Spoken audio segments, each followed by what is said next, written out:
Аз отидох при Левски и като го изповядах, почнах да чета отпуснатата за случая молитва. И когато споменах името раба Божия Василий, Левски ме прекъсна и каза: споменувай ме в молитвите си, отче попе, с името Иеродякон Игнатий.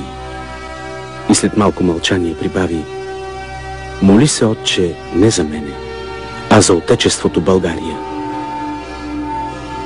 След като свърших обреда, Левски беше вдигнат върху едно буре и окачен на въжето.